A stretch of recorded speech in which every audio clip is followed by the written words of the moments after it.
The house of defiance. Ryan Edgar stared at the old craftsman-style house, its peeling paint and warped shutters whispering stories of its nearly century-long existence. To most, it was just an abandoned relic, but to Ryan, it was freedom. An escape from the suffocating grip of HOA rules and cookie-cutter suburbs. When he bought it, he felt like he was reclaiming his own little piece of the world, a place where he could paint his front door flamingo pink or install solar lights without permission. He had done his homework. No HOA, no covenants, no restrictions, at least that's what the deed said. He moved in with a mattress, a coffee maker, and a laptop, ready to restore his new home into a sanctuary of independence. His first weeks were filled with sanding floors, ripping out moldy carpets, and laughing at the audacity of his own rebellion. His indigo blue house was a bold statement against the dull beige of the neighborhood. Neighbors watched cautiously, offering pies or asking about his mailbox, but Ryan paid little mind until the day he saw her. A woman standing at the edge of his lawn, arms crossed, eyes sharp as a hawk. It was Julie Brennan's, the face of the neighborhood's unwelcome authority. She didn't wave or smile, just measured him with her gaze, then made a note in her phone and walked away. He shrugged it off. His deed was clear. No HOA, no oversight. That was until an ominous cream-colored envelope arrived, stamped with the Maplegate Association logo, a bureaucratic wax seal of doom. Ryan opened it, expecting a mistake, but what he found made his blood run cold. A letter claiming his house violated community standards because of its exterior color. They demanded he repaint it in approved shades within 15 days. Ryan burst out, laughing. Someone had made a mistake. His house was outside their jurisdiction. He pulled up the official city records, printed them, and sent a firm, polite letter dismissing the claim. But the next week, a red envelope arrived. This time, a notice of fine for $4,500. The violation? The exact same paint color. The fine was a slap, but Ryan knew it was just the beginning. Days passed and more envelopes came, each more absurd than the last. An $800 fine for his mailbox, a warning for his solar lights. Someone was deliberately overreaching, trying to pin him down with bureaucratic tricks. Ryan installed cameras, logged every interaction, and increased security. Still, the harassment intensified. A stranger in a SUV appeared repeatedly, filming his yard, zooming in on his windows. One morning, he caught a man on his porch, clipboard in hand, claiming to be with the HOA. Ryan's voice was calm but firm. "Get off my property. You didn't knock. You didn't announce yourself." The man tried to hand him a flyer about seasonal lighting violations that weren't even in effect. Ryan told him to leave or call the police. The man retreated, muttering about non-compliance. That night, Ryan found an anonymous note in his mailbox. "You're making this harder than it needs to be." No signature, no address, just a threat. The intimidation was mounting. His neighbors, mostly elderly, were coerced into signing documents or threatened with loss of services. Mrs. Hughes, an 81-year-old widow, confided she was told her trash pickup depended on her compliance. Ryan's blood boiled. He created a private chat group, Free Maple, to coordinate and share evidence. He wasn't just documenting anymore. He was organizing. Flyers appeared around the neighborhood, informing residents they weren't alone, that they had rights. The stories of coercion poured in.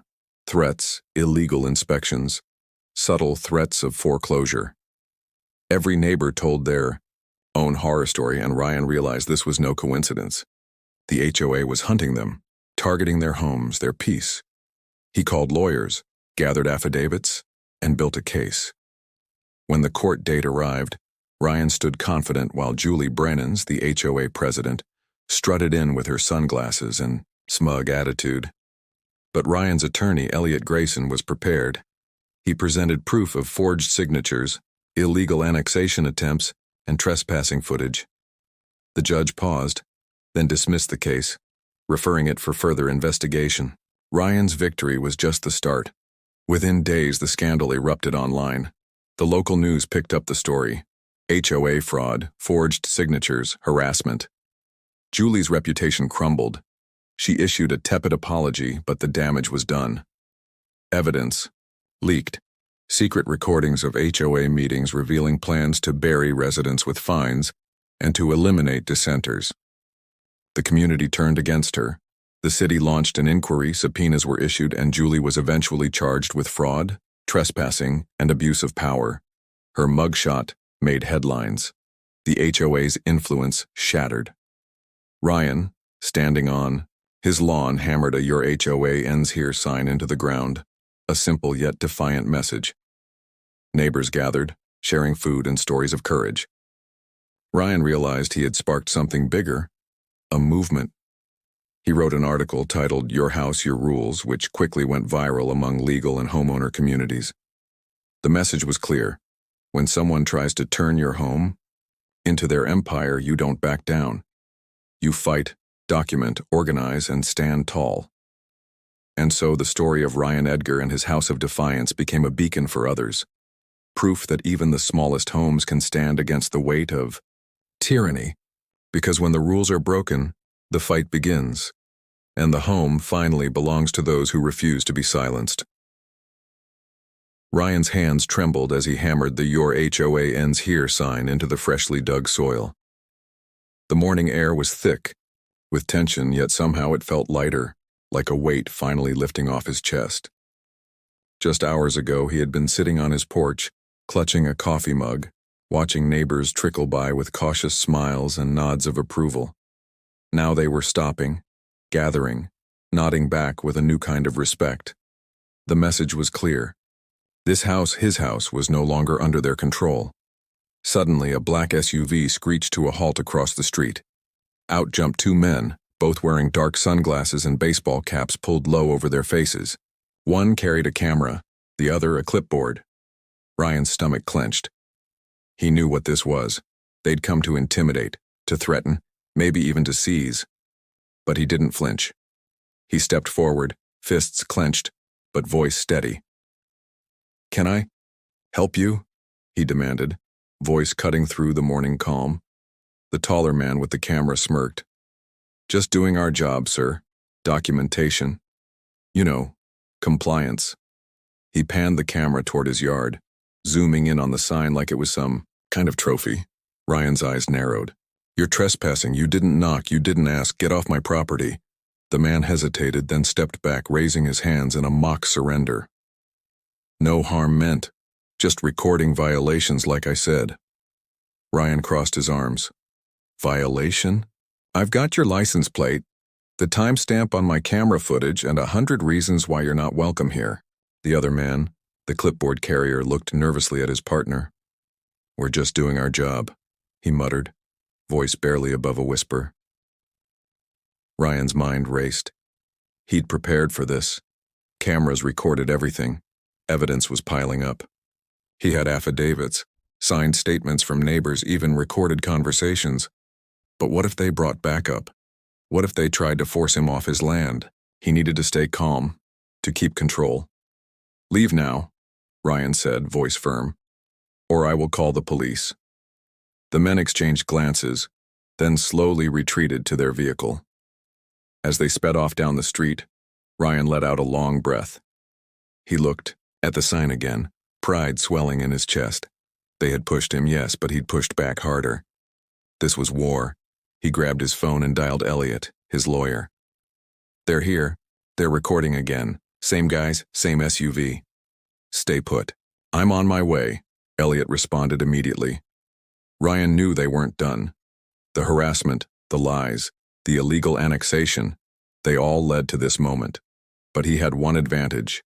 He was documenting everything, every move, every threat, and now he was ready to fight back with everything he had. Minutes later, Elliot arrived, a folder full of legal papers tucked under his arm. Ryan led him to the front porch, pointing at the surveillance footage playing on his phone. "They're trying to scare me off. That's illegal." Elliot nodded, flipping through the documents. "They're overstepping. Forged signatures. Illegal. Annexation, trespass. This is fraud on a massive scale. And that recording? That's evidence." Ryan clenched his fists. "What's the next move?" Elliot's eyes gleamed with purpose. "We start by filing a formal complaint with the city. Then, we push for an injunction. They can't keep doing this." Ryan looked at the neighbors who had gathered, their faces a mix of anger and relief. For the first time since buying the house, he felt a surge of hope. They weren't just victims, they were fighters. Together, they would expose the truth. But lurking in the shadows, unseen and silent, was Julie Brennan's, watching, waiting. She thought she could bully her way through, intimidate with fines and threats. Little did she know, her game was about to blow up in her face. Because Ryan wasn't backing down anymore. And this was only the beginning. The courtroom was deathly silent. Ryan sat stiffly in his seat, watching as the judge's eyes flicked through the stack of forged signatures, illegal annexation documents, and footage that proved the HOA's lies. Julie Brennan's sat at the far end of the room, her face pale but still trying to wear that self-righteous smirk. Ryan's heart pounded, knowing that everything was about to change. Nothing would be the same after this moment. The judge finally set down her pen, her voice calm but firm. Based on the evidence presented, the court finds that the Maplegate Association has engaged in fraudulent activity, falsifying signatures, illegally annexing properties, and trespassing on private land. This behavior is unacceptable and unlawful. Therefore, all fines, liens, and enforcement actions against Mr. Edgar are hereby dismissed. The association is ordered to cease all harassment immediately. A gasp rippled through the courtroom. Ryan felt a rush of relief, but it was quickly overshadowed by a chilling silence from the other side. Julie's eyes widened just for a second. Then she straightened her posture, mask slipping back into place. But Ryan caught it. He saw the flicker of panic, the flicker of something even darker. As the judge continued, her voice grew louder. Furthermore, the court is referring this case to the city attorney's office for investigation into the HOA's illegal activities. Forged signatures, unauthorized annexations, illegal entries, these are criminal acts. The HOA, and specifically, Julie Brennan's, will face charges of fraud, conspiracy, and abuse of power. A hush fell over the room. Ryan's mind went blank, then exploded with a surge of adrenaline. He had won. They had lost. Justice was finally catching up with the ones who thought they could bully, cheat, and manipulate their way into controlling people's homes and lives. But then everything changed. A sudden loud bang echoed through the courtroom. Every head turned. Ryan's eyes widened in horror as a figure burst through the door, holding a small device in one hand. A recording device. Its red light blinking ominously. A woman's voice crackled from a hidden speaker. "Julie, the court's decision is just the beginning. We've got everything. Your lies, your crimes, your betrayal. And now it's all going public." It was a leaked recording. A secret meeting captured and released in real time. Julie's face twisted into a mask of fury and panic. She tried to speak, but the words caught in her throat as the recording played aloud. "We're going to crush him. No matter what it takes." The room erupted in chaos. The judge slammed her gavel, demanding order, but it was too late. The truth was out. The leaked tape exposed her entire scheme, her forged signatures, her illegal annexation plans, her contempt for the law. It proved she had ordered her people to intimidate, harass, and manipulate residents, including elderly neighbors threatened with losing their trash services unless they signed her papers. Ryan's knees felt weak. The room spun.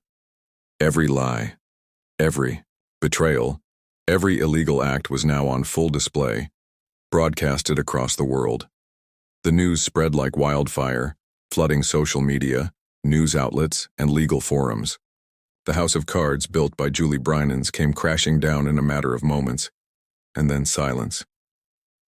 A stunned silence, broken only by the judge's voice, soft but resolute. "This court is adjourned. Immediately. The defendant is free to go. All charges against Mr. Edgar are dismissed, and the HOA's illegal activities are under investigation. This court will ensure justice is served." Ryan looked around, overwhelmed. His heart swelled with a mixture of pride and disbelief. He had fought tooth and nail, risked everything, and finally, the truth was out. The corrupt HOA, the fake signatures, the illegal annexation, they were finished. As he stepped out of the courtroom, a crowd had gathered outside, neighbors, media, even some who had once been silent. They cheered, clapping him on the back, tears in their eyes. Mrs. Hughes handed him a small homemade cake. Tasha's son grinned, holding up a sign. HOA's reign is over. Ryan looked up at the sky, feeling the sun's warmth on his face. His house, his home, was finally his again. But more than that, he had ignited a spark that would burn through every corrupt HOA, every forced signature, every lie. He reached into his pocket and pulled out a small, battered notebook. Inside, he had written down every detail, every secret, every illegal act he could expose. Now it was time to share it with the world. Standing there amidst the cheers, Ryan made a silent vow. This wasn't just about one house. It was about every home, every person who refused to be silenced, bullied, or betrayed. It was about justice. And justice, he knew, was just the beginning.